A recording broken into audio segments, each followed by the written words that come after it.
0211080084. Di sini saya ada video konseling bersama kelompok saya dengan pendekatan behavior dan teknik yang kita gunakan yaitu kontrak perilaku. Mari kita cek videonya. Bismillahirrahmanirrahim. Assalamualaikum warahmatullahi wabarakatuh. Waalaikumsalam warahmatullahi wabarakatuh. Baik, di sini izinkan saya untuk memperkenalkan diri saya dulu ya. Nanti teman-teman semua untuk memperkenalkan masing-masing ya. Izin memperkenalkan diri, nama saya Revi Mariska. Hobi saya, sebutin nama sama hobi ya. Oke. Izin memperkenalkan diri, nama saya Revi Mariska. Dengan hobi saya itu suka nulis. Oke, bisa dimulai dari sini, perkenalan diri. Perkenalkan, nama saya Dwi Yudiasuti. Hobi saya bermain voli. Perkenalkan, nama saya Fisca Mulita, hobi saya renang. Perkenalkan, nama saya Atika Melody Fitri. Hobi saya membaca novel. Perkenalkan, nama saya Arsita Trianisa, biasa dipanggil Arsi, hobinya membaca novel. Perkenalkan, nama saya Fardina Rijaya Makitasari, bisa dipanggil Ica. Hobi saya membaca. Perkenalkan, saya Dwi Tianini, hobi saya membaca novel. Oke, tadi udah nyebutin nama sama hobi masing-masing ya. Sebelumnya teman-teman di sini tuh udah tahu belum sih konseling kelompok itu apa? Atau sudah pernah melakukan konseling? Belum. Oke, di sini izinkan saya untuk menjelaskan sedikit ya tentang konseling kelompok itu apa. Konseling kelompok itu proses interaksi seorang konselor dengan individu atau anggota kelompok untuk membantu anggota yang satu dengan yang lain atas masalah yang ia alami. Nah, untuk di sini kita ada ice breaking dulu ya. Oke, ice breakingnya itu kayak misalnya rantai kata, tau kan? Kayak misalnya contoh nih ya. Nanti aku nyebutin kayak misalnya aku, nanti Ayu, Dwi untuk menjelasin kayak aku, nanti dia nyebutin lagi kata yang selanjutnya apa. Nanti seterusnya orangnya seperti itu. Kita bisa contohin dulu ya. Misalnya nih ya. Misalnya aku Suka. enggak diulangin. Jadi dari kata aku, nanti kamu nambahin kayak aku suka, terus dia ntar aku suka makan ini gitu. Kayak gitu. Ngerti kan? Oke. Ulang ya. Jadi ice breakingnya itu rantai kata. Jadi kalian melanjutkan kata-kata yang sebelumnya dan kalian menambahkan kata selanjutnya juga gitu ya. Oke. Mulai dari aku ya. Jadi aku suka makan. Aku suka makan orang. Aku suka makan orang yang cantik. Orang cantik. Aku suka makan orang ganteng. yang lanjutin punya Arsi. Jadi kayak gini. Ulang ya. Ini kan Makan orang tuh yang nggak masuk akal. oh, ini dari kalimat teman-teman itu suka tapi nggak boleh hilang dari kalimat sebelumnya.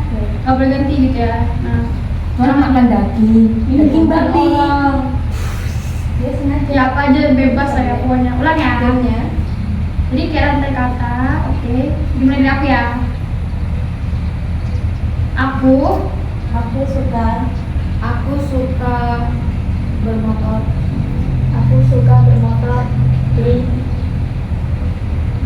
aku suka bermotor di sawah. Aku suka bermotor di sawah sambil Aku suka bermotor di sawah sambil makan. Untuk menjelasin asasnya dan konseling. Jadi konseling itu ada beberapa asas. Sebenarnya banyak asasnya, cuman di sini aku bakal nyebutin 3 aja ya. Yang pertama itu ada kerahasiaan. Jadi di sini teman-teman harus saling menjaga rahasia satu sama lain. Ini kan masalah ya. Mungkin bisa jadi juga ini masalah pribadi atau mungkin nggak pribadi pun kita saling jaga gitu kan. Yang kedua itu ada asas keterbukaan. Jadi di sini teman-teman harus saling terbuka. Boleh tuh ngomong pendapatnya masing-masing, nggak ada yang salah yang betul. Yang namanya juga kita berpendapat ya. Yang intinya kita terbuka aja gitu. Yang ketiga itu ada asas kesukarelaan. Jadi di sini teman-teman datang ke sini tuh atas dasar rela gitu, nggak ada kata keterpaksaan. Selanjutnya di sini kita sepakati untuk durasi konselingnya yaitu selama 20 menit sampai 30 menit. Bagaimana teman-teman? Ya. Oke, selanjutnya apakah teman-teman sudah siap untuk melakukan sesi konseling? Siap. Oke, kita mulai ya. Jadi di sini yang pertama itu identifikasi masalah dulu. Di sini teman-teman untuk menyebutkan masing-masing masalahnya yang sedang dialami ya. Oke, di sini mulai dari aku dulu aja kali ya. Masalah aku secara personal itu aku suka banget telat kalau misalnya berangkat ke kampus gitu. Mungkin manajemen waktunya kurang karena mungkin jaraknya juga cukup jauh, jadi kayak butuh banget manajemen waktu yang bagus. Tapi suka telat gitu ya. Oke, bisa dimulai dari sini. Disebutin masalahnya Pak. Jadi aku tuh punya masalah suka menunda-nunda pekerjaan kayak tugas gitu. Oke, suka menunda kerjaan ya. Suka deadline berarti ya. Oke, di sini mulai ya. Bebas aja, disebutin aja semua. Nanti kan nanti pas sudah disebutin semua, nanti kalian sepakat mau masalah mana yang dijelasin. Udah dari mana? Itu apa sih? Megah. Hanya nunda-nunda bener, ada apa kalau masalah kamu? Kalau nunda-nunda makan, masalahnya Jangan mati kamu. udah mandi, Scroll TikTok dulu. Apa sebutin aja. nunda-nunda mandi, banyak cara. Nunda waktu TikTok. Oke, udah ya, udah dapat. Oke. Ya, dari mbaknya. Saya suka menunda pekerjaan, malah lagi menonton video TikTok. atau YouTube. Oke. Then next. Kalau aku suka nunda-nunda juga sama nunda tugas, nunda buat main cepet, ngerjain tugas ringan. Oke, udah. Gak beda jauh Kak. Ya sama, sering menunda-nunda pekerjaan, seperti tugas dan tanggung jawab yang lainnya juga saya sering menunda-nunda. Selagi itu masih ada waktu kiranya, ya saya tunda sampai ketemu deadline. Oke. Gitu Kak. Suka mepet ya waktunya. Iya, kalau belum mepet belum bekerja. Ya, kakaknya. Saya masih suka nunda-nunda kerjaan gitu, karena mungkin terlalu nyaman. Waduh, terlalu nyaman Sama yang kayak lagi rebahan mau ngerjain tugas tuh Udah males. rebahan aja. Oke. Ya. Kakaknya. Sama sering menunda-nunda mengerjakan tugas, menunda-nunda saat mandi, lebih mementingkan scroll TikTok. Oke, masalahnya yang lebih dominan di sini itu adalah menunda pekerjaan ya. Itu atau prokrastinasi akademik, penundaan pekerjaan dengan hal yang tidak bermanfaat gitu ya. Di sini masalah siapa yang mau kita bahas secara mendalam dan kita kasih solusinya bareng-bareng gitu. Siapa yang bersedia untuk menceritakan secara mendalam masalah tersebut? Boleh siapa aja? Saya Kak, Boleh. jadi kita kan sebagai mahasiswa pastinya banyak tugas kan Kak ya. Nah, saya tuh kebiasaan menunda tugas. Kayak misal tugasnya hari ini nih, deadline-nya hari Sabtu lah. Pastinya nggak langsung dikerjain gitu Kak.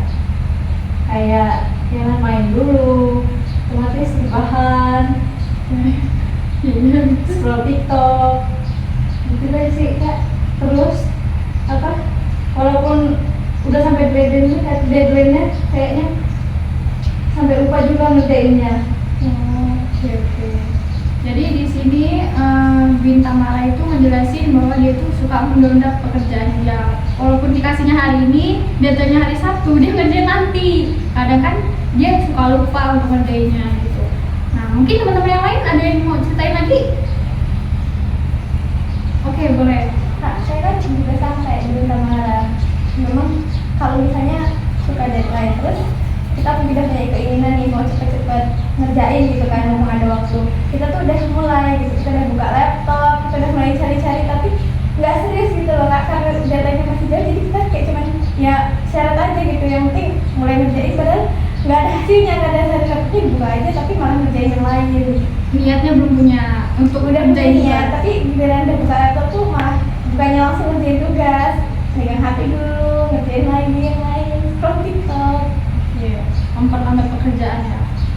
Mungkin yang lain mau ceritain lagi tentang masalah pasti ada lah ya, kalian kan mahasiswa, ada tuh kayak deadline waktunya mungkin kan masih lama, nanti aja lah short dulu, kalau udah deadline baru mau foto ya kan. Biasanya kayak gitu kan. Nah mungkin di sini teman-teman yang lain ada yang mau ceritain lagi? Ya boleh ya Kak. Kalau nggak beda jauh ya, kalau soal deadline itu pasti ditunda dulu kan. Kalau pekerjaan itu kalau belum deadline itu rasanya kayak belum niat, belum ada semangat sama sekali gitu kan. Tapi ketika udah deadline, udah mepet banget, hamin 1 jam belum selesai, nyesel Kak. Panik. Kalau belum selesai itu rasanya kayak nyesel, kenapa kemarin-kemarin gak dikerjain gitu. Padahal kemarin-kemarin nyantai-nyantai aja, gak kepikiran kalau ada tugas kan. Ini tuh sih Kak, karena sering menunda pekerjaan itu kebiasaan. Tapi kalau kalian keadaan kayak gitu, kalian pernah nggak? Kalian selalu ngulangin nggak? Misalnya hari ini kalian ada tugas, terus kalian deadline nih, tahu deadline-nya hari apa gitu. Nah, udah ngumpul, tapi besok next lagi tugas selanjutnya kalian tetap masih deket-deket deadline ngerjainnya. Tetap. Nggak belajar dari sebelumnya? Enggak. Kenapa kok bisa kalian tuh kayak punya mikir kayak gitu? Sebenarnya kalau misalnya tugas dikerjain sebelum deadline itu kan jauh lebih mudah ya, kita bisa ngerjain hal yang lain gitu, nggak harus nunggu deadline itu pas gitu. Kenapa? Bisa ada yang jelasin kenapa alasan itu? Kalau saya ya Kak, yang saya alamin gitu, kalau misalnya kita ngerjain tugas waktu pas jauh-jauh deadline, itu jawabannya nggak ketemu. Tapi giliran udah deadline, kok jawabannya ada gitu, makin nyambung gitu. Kok tiba-tiba tuh yang tadinya kalau misalnya belum deadline itu selesainya bisa sampai berhari-hari, kalau deadline hitungan jam udah selesai gitu. Oke. Ada yang ingin menjelaskan, ada yang ingin mengungkapkan masalah lagi? Mungkin boleh, atau menanggapi dari masalah Priska atau dari Bintang Mara? Boleh. Nanya nih, kira-kira kalian itu kenapa kok bisa sampai pengen deadline gitu? Nggak ada rasa pengen jauh-jauh hari ngerjain gitu, nggak ada? Jujur sih Kak, kalau dari saya pribadi ya, Iya. sebenarnya tuh rasa ingin mengerjakan tuh ada. Cuma karena misalnya ya, saya nanya ke teman saya, kamu udah belum tugasnya? Teman saya belum. Jadi saya masih merasa, temen aku aja belum, masa aku udah gitu. Kayak masih jauh gitu loh Kak. Oke. Bayang-bayangnya, padahal deadline itu udah mau dekat, tapi karena teman saya yang belum ini, Jadi belum juga jadi katanya. saya juga belum Kak. Jadi saya kayak, masa temen aku belum, aku udah buru-buru amat gitu. Oke.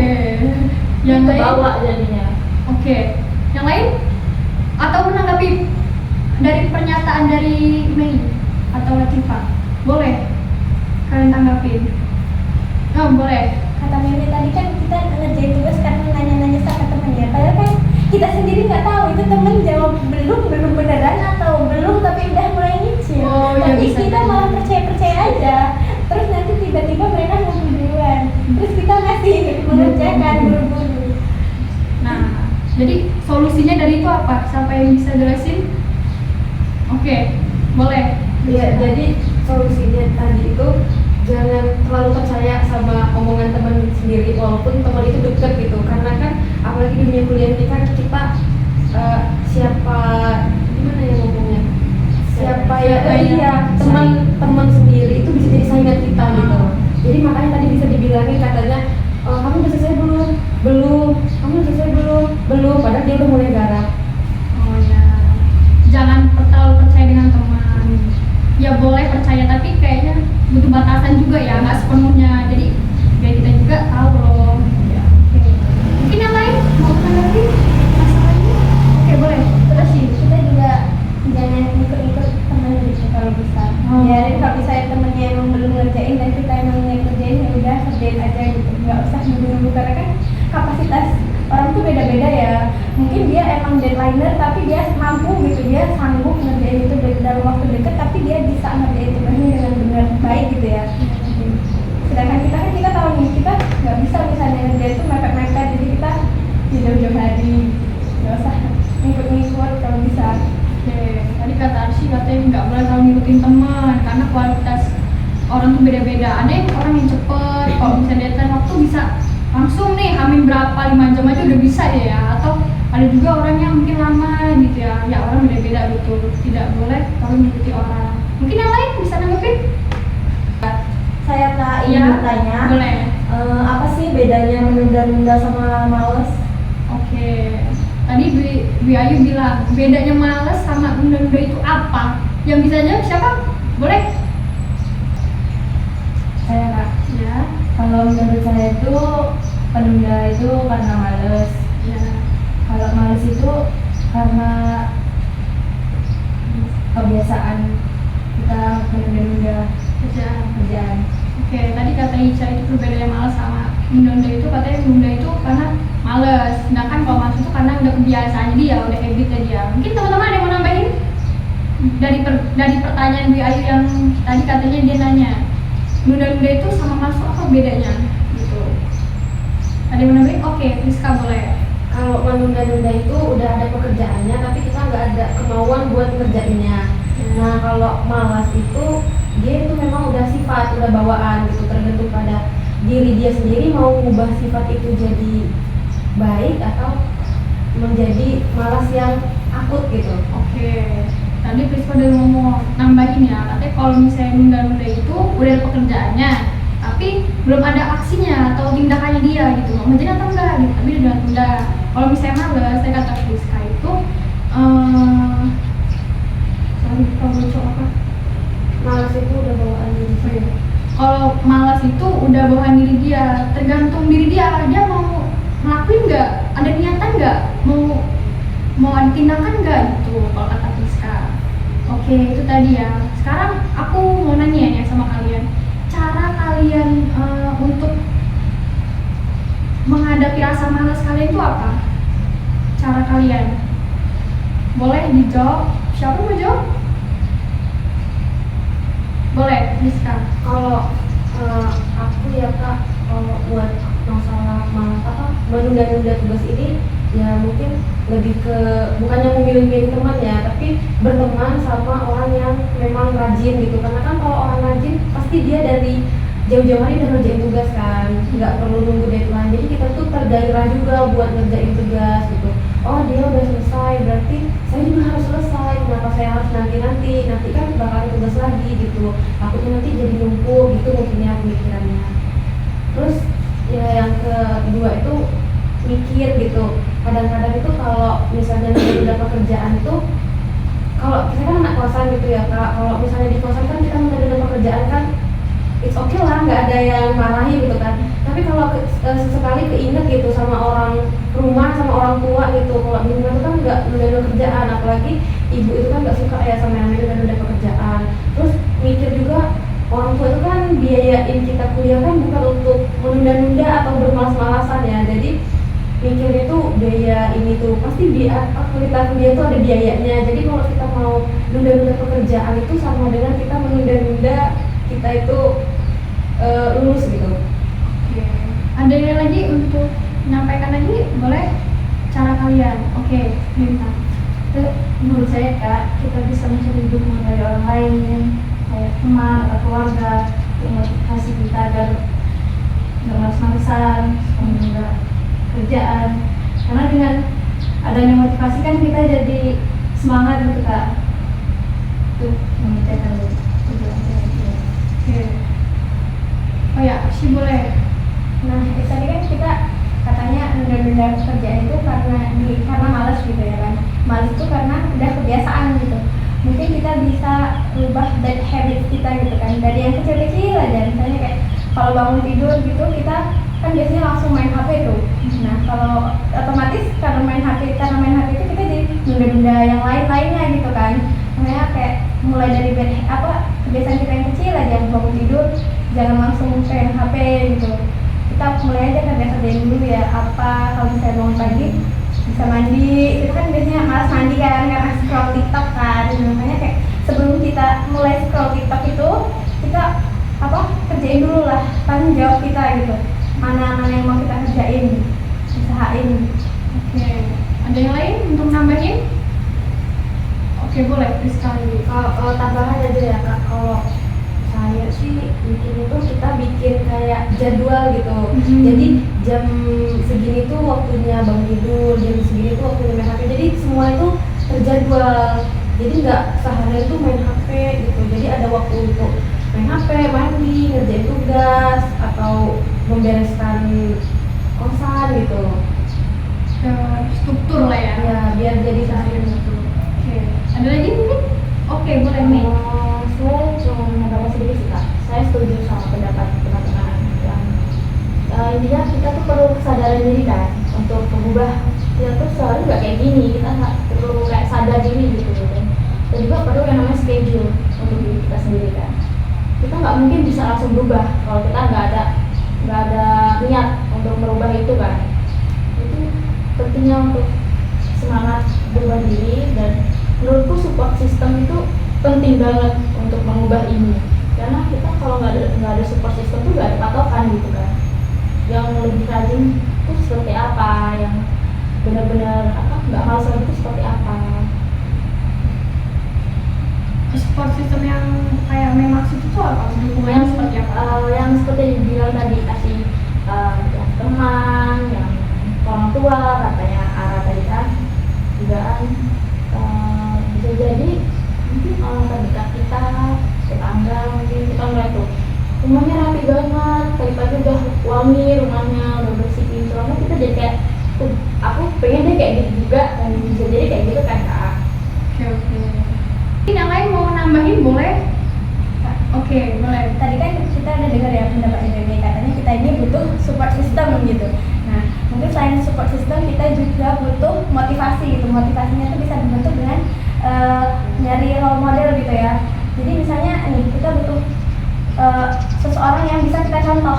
Sekarang tuh kan banyak ya media sosial tuh, pasti ada lah yang di media sosial kita suka sama satu influencer yang bener rasa kalau melihat dia tuh kita termotivasi gitu. Kalau saya punya ya satu gitu influencer yang saya ngerasanya kalau ngeliat dia gitu, kehidupan dia tuh orangnya positive vibes gitu ya. Jadi tuh ngerasanya kebawa-bawa loh, kayak dia nih bisa positive vibes kayak gini nih karena hidupnya tertata, terjadwal, dia rajin, dia pokoknya teratur gitu hidupnya. Jadi kita butuh mungkin kalau model kayak gitu biar lebih semangat. Oke. Selanjutnya mungkin sini aku pengen tanya ya, untuk berarti kalian udah tahu kan sebenarnya solusinya itu apa, udah dapat dari teman-temannya gitu kan. Berarti target kalian untuk nggak terjadi hal dalam penundaan tugas itu udah tahu pasti kan masing-masing. Nah, jadi di sini aku bakal ngakuin tentang kontrak perilaku. Nah, jadi ini tuh kayak ada kertas, nanti kalian bakal ngisi target kalian. Jadi kan kalian pasti punya dong kayak rencana gitu yang tadi udah disampaikan sama Priska, Mei gitu kan. Kalau misalnya hidup itu harus ada strukturnya, harus ada rencananya. Hari ini tuh ngapain aja sih? Nah, jadi kalian bisa nulis target pencapaian kalian di sini. Nanti setelah kalian sudah nulis, nanti kalau misalnya kalian udah berhasil dalam hal tersebut, kita akan sebutnya namanya reinforcement, atau itu pemberian suatu hadiah atas pencapaian udah yang kalian kasih, atau reward lah ya kalian itu nyebutnya, self reward. Nah, atau bisa itu dalam bentuk hadiah atau enggak sebuah pujian. Misalnya kalian sudah mencapai target kalian itu, nanti kita sebagai teman-temannya ini mungkin bisa membantu, kayak misalnya kita ngucapin selamat ya kamu udah nyampe tugas kamu, udah nyampe target kamu ini, pencapaian kamu ini. Kita kayak mungkin kasih selamat atau kasih good job, atau mungkin kita bisa ngasih juga kayak hadiah, kayak misalnya bentuknya coklat atau boneka atau jajanan yang lain-lainnya gitu. Jadi nanti target pencapaian ini aku kasih salah satu, nanti kalian bakal tulis untuk kontrak perilaku kalian ya. Oke. Ini kesimpulannya setelah kita melakukan konseling dengan masalah menunda pekerjaan, mungkin kesimpulannya ya, yang pertama mungkin teman-teman membuat rancangan untuk diri kalian sendiri. Misalnya hari ini tuh kalian ngapain, jam segini ngapain, jadi terstruktur gitu secara selama seharian penuh gitu ya. Yang kedua mungkin dari faktor lingkungan atau pertemanan kalian, kayak misalnya kalian berteman dengan orang yang apa sih, dia ini manajemen waktunya bagus, terus kayak dia tuh gak benar-benar kerjaan, jadi sebelum deadline dia udah kerja. Nah, jadi support system teman atau lingkungan itu penting. Yang ketiga itu role model ya, kayak misalnya kalian tuh dapetin satu model atau orang yang bisa kalian contoh untuk membangun atau memotivasi diri kalian itu menjadi lebih baik gitu ya. Gak hanya dalam manajemen waktu kalian aja, mungkin dalam hal lainnya gitu kan. Oke, selanjutnya mungkin aku pengen nanya kalian ya, kesan-kesan kalian selama melakukan sesi konseling ini tuh gimana? Mungkin bisa diungkapkan dari Dwi Ayu, boleh. Saya merasa terbantu dan mendapatkan arahan supaya kita tidak menunda-nunda mengerjakan tugas atau mengerjakan pekerjaan yang lainnya. Oke, boleh Rizka selanjutnya. Sama sih, saya juga merasa terbantu ya Kak dengan adanya konseling kelompok ini. Jadi saya tuh bisa tahu kalau nunda-nunda itu nggak baik gitu, terus efeknya kan bakal buruk juga. Terus saya juga tahu cara mengatasinya juga di teman-teman tadi. Ini boleh. Kalau saya pribadi cukup merasa sangat terbantu ya Kak. Apalagi sistem konseling kelompok ini kan nggak cuma 1 atau 2 masalah aja, dan saya juga bisa lebih lebih sadar diri gitu Kak. Terus selama ini saya tuh masih malas gitu kan, karena tadi dibilang katanya kalau menunda-nunda itu nggak beda jauh sama malas katanya kan. Setelah itu karena saya telah melakukan konseling kelompok ini, saya sadar diri saya dan mencoba diri saya. Aksi boleh.